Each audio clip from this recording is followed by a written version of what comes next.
আসসালামু আলাইকুম। আজকে ছোট্ট একটা বিষয় নিয়ে আলোচনা করব। বিষয়টা হচ্ছে আমাদের ডায়ালাইজার, যারা ডায়ালাইসিস করে রুগীরা, তাদের যে ডায়ালাইজারটা রিপ্রসেসিং করি আমরা, আর অনেকে ওয়ান টাইম করে, এর ভিতরে অনেকটা পার্থক্য থাকে। কিন্তু বিশেষ করে যারা ওয়ান টাইম করে তো আলহামদুলিল্লাহ ভালো, যারা অ্যাফোর্ড করতে পারে, মূলত টাকা পয়সার হিসাব করি আমরা। তো সেক্ষেত্রে যারা রিউজ করে তাদের বিষয়গুলো বলবো বেশি দিন এটারে রিউজ না করার জন্য।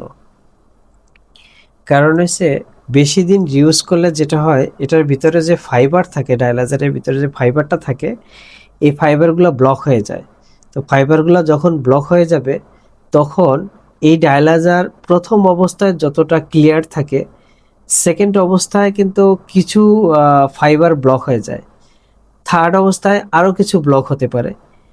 ইভেন এরকমের 3বার 4বার 5বার যদি আমরা রিউজ করি, সেক্ষেত্রে আবার এরকম ব্লক হইতে থাকবে। তা লাস্ট টাইম যেটা 6বার 7বার 8বার 10বার করব, তখন গিয়ে দেখা যাবে যে তার ঠিক মতন ক্লিয়ারেন্স হচ্ছে না ডায়ালাইসিসে। তো প্রপারলি যদি ক্লিয়ারেন্স না থাকে ডায়ালাইসিসের ভিতরে, তাহলে এই ডায়ালাইজার রিউজ করে যদি আমি ডায়ালাইসিস করি, এর কোনো লাভ হচ্ছে না। আলটিমেটলি রুগীরই ক্ষতি হচ্ছে। ক্ষতিটা এরকমের যে তার পয়সাও যাচ্ছে, কিন্তু সুন্দর মতন ডায়ালাইসিসটা হচ্ছে না। তো এর জন্য আমি ওনাদেরকে বলবো, বিশেষ করে যারা ডায়ালাইসিস করে তাদেরকে বলবো যে ডায়ালাইসিসের সময় আপনারা ডায়ালাইজারটা অন্তত বেশি দিন রিউজ না করে, যেমন সপ্তাহে আপনি যদি 2টা ডায়ালাইসিস করেন, যদি সম্ভব হয়, কেউ এফোর্ড করতে পারে টাকা পয়সার দিক থেকে চিন্তা করে, যে তাহলে সপ্তাহে একটা ডায়ালাইসিস দিবে, মানে একটা ডায়ালাইজার দিয়া 2টা ডায়ালাইসিস দিবে।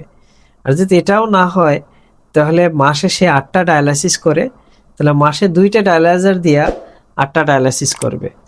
তো এটা আমি মনে করি যে তাদের জন্য ভালো।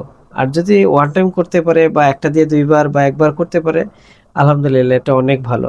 এই বিষয়গুলো অবশ্যই আপনারা একটু খেয়াল রাখবেন। কারণ হচ্ছে ডায়ালাইসিসের সময় যে রোগীর শিভারিং ওঠা, এটাও একটা কারণ হতে পারে ডায়ালাইজারের কারণে।